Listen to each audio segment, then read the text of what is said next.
Merci d'accueillir sur scène l'ancien vice-président d'Universal Music et actuel président de Soundcharts, David Westfeld, et le fondateur de The Link, Yvan Boudillier. Bonjour à toutes, bonjour à tous. On va vous proposer une note musicale, pas un tour de chant, David et moi. Aujourd'hui, on est dans un sommet d'innovation et l'histoire de la relation tumultueuse entre la musique et l'innovation, c'est un peu un je t'aime moi non plus. Et pourtant, on va en parler avec David aujourd'hui et on va s'intéresser en particulier aux nouvelles frontières de la musique et des industries créatives à l'heure et à l'ère du streaming, de la data et des réseaux sociaux, où le monde devient un club et un grand fan club, en tout cas où les industries créatives peuvent se réinventer. Alors tout d'abord, David, j'aimerais qu'on puisse partager avec toi ton parcours qui est assez atypique. Tu as une double vie, j'ai envie de dire, et j'aimerais que tu nous racontes un peu comment on en vient aujourd'hui à être à la fois le manager d'artistes maintenant avec une résonance internationale et le fondateur d'une start-up spécialisée dans la data. Comment tu arrives à combiner ces deux casquettes et d'où est venue cette envie? En gros, l'aventure de la start-up en fait est super concrète. L'aventure de la start-up a commencé à cause d'un besoin que j'avais chez Universal. Le besoin était de traquer, d'automatiser une forme de workflow avec des méthodes qui n'existaient pas. Donc je suis parti en 2013 et j'ai réalisé en fait qu'en tant qu'indépendant, il y avait de moins en moins, il y avait encore moins d'outils qu'en major. Et donc on a décidé d'en créer un, tout simplement, au départ par besoin personnel et puis assez rapidement, comme c'est des métiers de réseau. Je ne sais pas si mon micro il fait on et off, dites-le moi si c'est le cas. Et c'est un métier de réseau en fait, donc j'ai commencé à le partager à des gens et puis petit à petit l'outil a pris le dessus sur le management. Et c'est vrai qu'aujourd'hui ma vie est plutôt 75% start-up et 25% de management, qui devient en fait mon étude cas concret pour développer la start-up. Voilà, la vie est devenue un peu à l'envers. Un bon mariage entre French Tech et French Touch, on va dire, pour jouer sur les mots. Concrètement, du coup, c'est intéressant parce que tu as cette double casquette, mais aussi cette double vision, je pense, et en tout cas des perspectives intéressantes à la croisée des deux mondes. Comment tu vois aujourd'hui la reconstruction et la recomposition d'une filière, et en tout cas des métiers, des industries créatives, dans ce monde aujourd'hui où on peut parler d'ubérisation, en tout cas les moyens sont différents, l'accès a quand même bouleversé beaucoup de choses. Aujourd'hui, le streaming est devenu la première façon de consommer de la musique dans le monde. Et aujourd'hui, comment ça se recompose aujourd'hui pour toi, les différents métiers, les différents intervenants dans l'accompagnement d'un artiste aujourd'hui? Dans la musique, il y a un énorme changement. Il y a eu un énorme changement il y a 5-6 ans.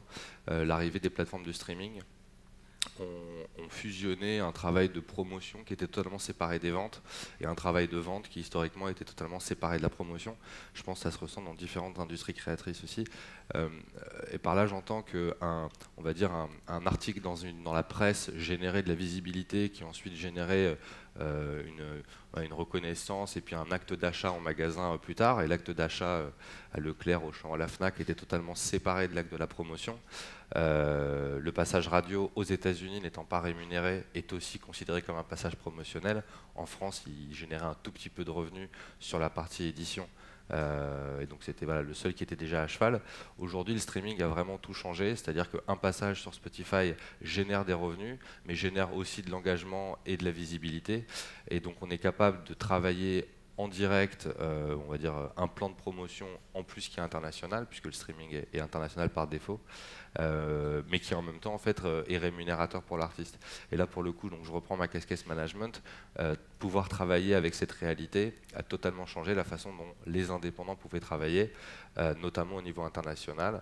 Pour schématiser, je suis arrivé à un département qui s'appelait Développement international d'Universal en 2005-6.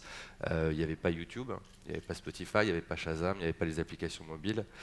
C'était il y a 10 ans. Et en fait, en 10 ans, on était obligé d'envoyer des CD par UPS. Il n'y avait pas Dropbox, il n'y avait pas Google Drive. On a tendance à l'oublier, mais ça va vraiment super vite. Et donc, on devait envoyer un CD par UPS et appeler notre collaborateur en disant « Est-ce que tu as écouté le disque? Oui, non, combien tu vas en mettre en magasin ?» Et en fait, j'ai 32 ans et j'ai l'impression que c'était il y a une autre vie. Et en fait, pas du tout, c'était il y a voilà, 7, 8, 10 ans. Et en 10 ans, il y a eu les applis mobiles, les services de streaming, mais dans le téléphone aussi, les réseaux sociaux, puisqu'en 2006, il y avait peut-être un début de réseau social avec MySpace et le début de Facebook, mais je ne pouvais pas partager un son avec un ami australien, enfin, c'était pas naturel. Aujourd'hui, vraiment, il y a le côté voilà, que Internet a rétréci le monde, et que je peux écouter un titre sur Spotify qui va rémunérer l'artiste, en même temps créer de la visibilité, le partager avec toi, peut-être que tu es au Japon, et puis en fait en l'écoutant, tu vas aussi rémunérer l'artiste alors que tu es au bout du monde, et tout ça en 2-3 clics. Alors ça a été flagrant dans la musique parce que les coûts de production et les coûts de distribution sont très faibles, donc le marché a été heurté par la piraterie beaucoup plus vite que d'autres marchés. Télécharger une chanson est beaucoup plus simple que télécharger un film, en gros. Mais du coup, en fait, les nouvelles méthodes de travail et les nouvelles méthodes de distribution ont été aussi plutôt testées sur la musique, qui a toujours été plutôt marché test, secteur pilote, voilà, que les autres. Donc c'est une transformation quasiment 100%. Voilà, hormis le concert, on a fait toujours une place de concert pour aller voir un artiste. Tout le reste a changé. C'est intéressant parce que on a souvent perçu, en tout cas moi qui ai travaillé longtemps dans l'industrie de la musique comme assez on va dire réfractaire ou en tout cas sensible au changement. J'ai l'impression en t'entendant, et moi aussi ce que j'ai pu vivre, et aujourd'hui avec les startups que j'accompagne, de voir que la musique a été surtout un labo de cette ubérisation, cette désintermédiation, en tout cas ces changements même de structure économique, parce que souvent on parle de la musique comme quelque chose qui annonce aussi des changements socioculturels, mais on peut même envisager que la musique et les industries culturelles soient annonciatrices de aussi changements plus économiques, de structure de coûts, de structure de marché. Et là, du coup, on va s'intéresser plus directement à ton activité en tant que startup et à cette spécialisation, la data. Comment aujourd'hui, à la fois dans ton rôle de manager pour des artistes comme Petit Biscuit ou comme O2N, et aussi au sein de SoundCharts, vous manipulez ce matériau un peu hybride et qui veut tout et rien dire, qui est la data, et comment, voilà, cette espèce de promesse, qu'est-ce que vous en faites et comment, qu'est-ce que ça vous apporte aujourd'hui de nouveau et les nouvelles opportunités que ça ouvre pour vous? Bah, tu as raison, la musique a toujours été test, et pour repartir un petit peu sur l'explication d'avant, même au niveau de la production, en fait, il faut savoir que produire de la musique sur ordinateur est quand même assez simple et accessible aujourd'hui. Ça arrive dans le montage audio aussi, quoique pour faire tourner un film et faire un montage en direct, il faut une machine avec une carte graphique un peu plus lourde, donc plus chère, donc moins accessible. Donc même pour la production, en fait, la musique est test aussi. Je pense que les éditeurs, il y a eu une histoire, c'était un éditeur de logiciels qui s'appelle Waves, qui a découvert que tous les grands studios d'enregistrement utilisaient les logiciels sans licence, parce qu'en fait c'était beaucoup plus simple de le télécharger en ligne et de l'installer, même dans un grand studio, que d'aller dans un magasin physique pour aller acheter la licence. Et je crois qu'ils ont fait des actions derrière pour récupérer pas mal de sous voilà, là-dessus. Je pense que dans le cinéma, ce genre de choses serait beaucoup plus compliqué à mettre en place. Puisque rien qu'un logiciel de montage vidéo et un banc de montage, c'est physiquement assez imposant. Au niveau de la data, en fait, la data, c'est un peu mon patron et mentor Pascal dit toujours trop de data tue la data, ce qui est un peu vrai. La data est toujours un peu une matière compliquée à gérer. Je crois qu'un de nos avantages, c'est SoundCharts, c'est qu'on a toujours été dans le concret, parce que moi j'ai 12 ans d'expérience d'industrie musicale, et puis les gens qui travaillent avec nous en ont aussi. Du coup, au lieu de se dire on allait traquer l'intégralité des datas qui flottent autour d'un artiste, on s'est surtout dit qu'est-ce qu'une maison de disques analyse au quotidien déjà, qu'est-ce qu'elle fait de façon manuelle, récurrente, qu'elle n'arrive pas à automatiser, qu'est-ce que moi, en tant que directeur de l'export, je passe mon temps à demander à mes autres affiliés, c'est-à-dire que mes stagiaires en France faisaient un peu reporting France, et puis qu'est-ce que mes affiliés m'envoient. Et puis derrière, on a automatisé tout ça, donc on a un peu fait de la rétro-ingénierie sur nos rapports, notre quotidien, au lieu de démarrer une start-up, et il y en a eu quelques-unes qui sont démarrées comme ça, en se disant on va traquer la consommation musicale. Donc nous, en fait, ce qu'on essaie de faire, c'est qu'on essaie de donner un indice au poids d'un artiste. Pour donner un exemple, si demain vous voulez connaître le prix d'une action Facebook, vous allez sur Boursorama et puis vous avez le prix de l'action Facebook. Vous voulez avoir voilà, le prix du marché de l'immobilier dans le 19e, il y a des sites qui mettent le prix, et puis chaque mois ça fluctue à la hausse, à la baisse. Alors l'idée n'était pas exactement de faire ça pour les artistes. Un, c'est des humains. Deux, c'est du le poids artistique est quelque chose qui est très compliqué à calculer. Il y a des artistes qui vendent des disques, d'autres qui passent en radio, d'autres qui passent en concert, bon, d'autres qui font les trois. Mais voilà, c'est compliqué de privilégier les uns ou les autres. Donc on a commencé à traquer tout simplement les métriques qui étaient les plus intéressantes dans un marché concret, et non pas comme avec une vision un peu universitaire de la data. On avait une vision super concrète de la data qui est quel est le chiffre que je mets dans la colonne C2 de mon tableau Excel. Ce sont les ventes japonaises. Bon, comment automatiser la façon dont on récupère la vente japonaise. Et ça permet, et c'est là où c'est intéressant dans la transition du développement, c'est que ça permet à une équipe centrale en France, ou n'importe où dans le monde, puisqu'on pourrait être à Bali ou en Thaïlande, de piloter mondialement un développement, puisqu'on a accès directement à des retours sur investissement. D'où la citation dont tu me parlais quand on préparait ensemble cette conversation, One Computer, One Internet, One World, qui est cette idée un peu, et que la musique, je pense, et les industries créatives incarnent bien, puisqu'elles sont fluides. Il y avait longtemps dans notre métier cette phrase « music is like water », c'est-à-dire qu'on arrive à pénétrer et à conquérir le monde assez rapidement, mais maintenant, grâce à la maîtrise de la data, on arrive aussi un peu mieux à la comprendre, et donc à mieux la marketer, mais pour le bien d'artistes, qui sont quand même, tu le précises et c'est important, pas des produits, mais quand même des créateurs. Ouais. En fait, la musique a de la chance, c'est que je pense qu'en différentes industries créatrices, c'est le bien culturel qui est le plus international par défaut. C'est-à-dire qu'une bonne chanson, c'est une bonne chanson. Malheureusement pour Bollywood, je pense que le meilleur film de Bollywood reste un film de Bollywood, et qu'il y a une appréhension en fait, culturelle, par exemple des Français, à regarder ce genre de film. Donc si vous avez le choix entre 100 films ou 100 films pas terribles français, américains, et le meilleur film Bollywood de tous les temps, je pense que ce serait marrant de faire un sondage main levée, mais je pense qu'il y a très peu de gens qui choisiraient le film Bollywood. Même s'il y a marqué partout, ceci est le meilleur film Bollywood de tous les temps, allez le voir. En fait, en musique, alors déjà les formats sont plus courts, c'est 3 minutes une chanson. Le principe de découvrir une chanson à la radio qu'on n'a pas demandé est plus commun que voir un film qu'on n'a pas demandé. Personne s'est jamais assis devant une télé et puis tout d'un coup a été confronté à 10 films sans avoir demandé, alors que être dans une voiture, conduire et avoir la radio, historiquement, ça s'est toujours passé comme ça. D'ailleurs, on choisissait la radio parce qu'on pensait que à peu près, elle allait donner ce qu'on attendait. Et donc la musique est vachement plus fluide que d'autres formats. Déjà, on peut la partager plus simplement, c'est 3 minutes, on peut écouter de la musique en faisant autre chose. Et donc effectivement, ça a toujours été le labo test, et puis 2, c'est effectivement le côté One Internet, One Computer, One World, qui a tendance à pas automatiquement être valide pour le cinéma tout le temps. Pour la musique, c'est de plus en plus le cas. Voilà. Pour le meilleur et pour le pire, parce qu'après on est sur des questions de diversité et de standardisation des goûts. Mais j'ai envie de t'amener sur un sujet... Sans faire de jugement sur le bien ou pas bien. Voilà, factuellement, c'est le cas. Mais je vais t'emmener sur un sujet, on va dire, qui surfe avec l'actualité. C'est des comparaisons que je trouve intéressantes. Avec les élections qui s'annoncent en France et qu'on a vécues aux États-Unis. Et tout le... Alors c'est aujourd'hui un débat, mais il y a eu quand même... on peut se dire qu'il y a eu un échec patent des instituts de sondage à prédire l'élection de Trump et l'arrivée de Fillon en héros de la droite. En tout cas, en vainqueur, il s'est imposé largement parce qu'il avait une présence terrain forte, quelles que soient les idées qu'on a. Est-ce qu'aujourd'hui, un outil comme SoundCharts, ou en tout cas une démarche drivée par la data comme SoundCharts, permet de prédire un hit? C'est-à-dire, aujourd'hui, est-ce que c'est une science ou pas, et comment tu perçois ça? Ouais, alors faut faire gaffe avec ce qu'on dit maintenant. C'est J-3, je crois, J-4 pour Trump.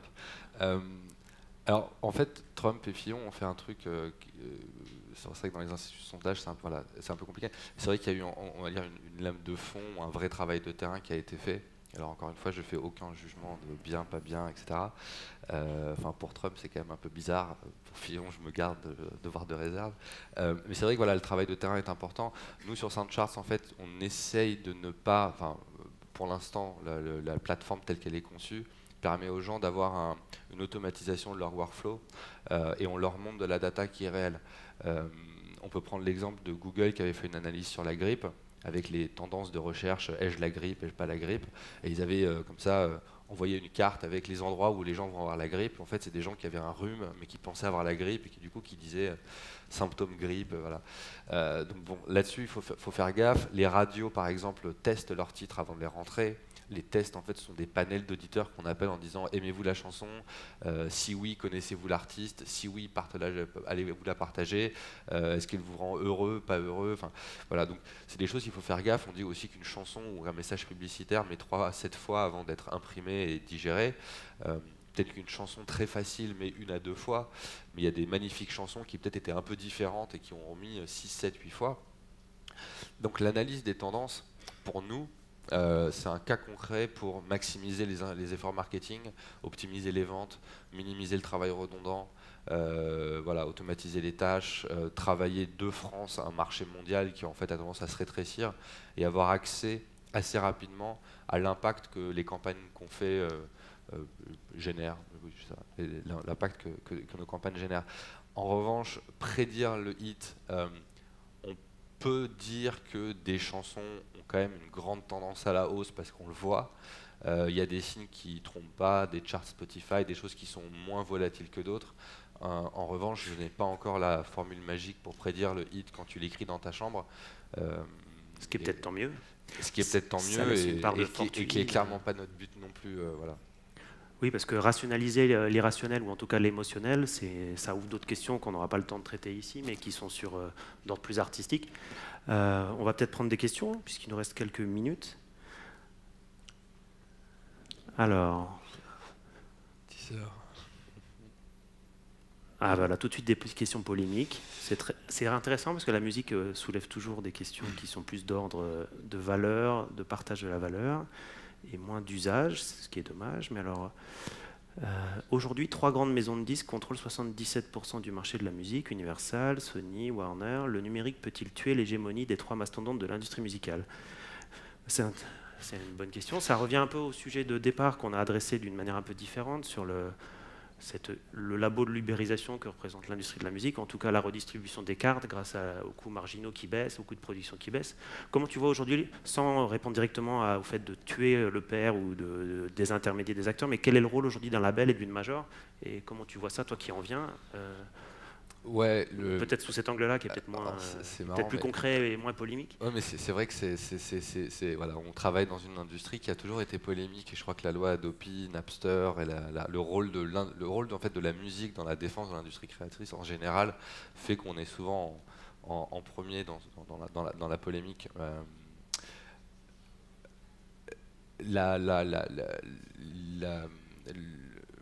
On va dire l'accessibilité de la production, le coût marginal zéro dans la production aussi culturelle favorise de toutes les manières une diversité des producteurs.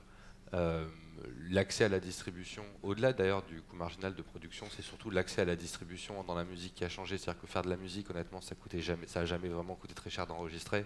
Si vous voulez faire tourner un magnéto-cassette à 4 bandes et jouer devant, c'était vraiment l'accès à la distribution qui était cher. Mettre un disque à la Fnac, c'était très cher. Il fallait le fabriquer, prendre du risque, aller les voir, espérer qu'un représentant accepte le disque, puis ensuite on en mettait, il n'y en avait plus.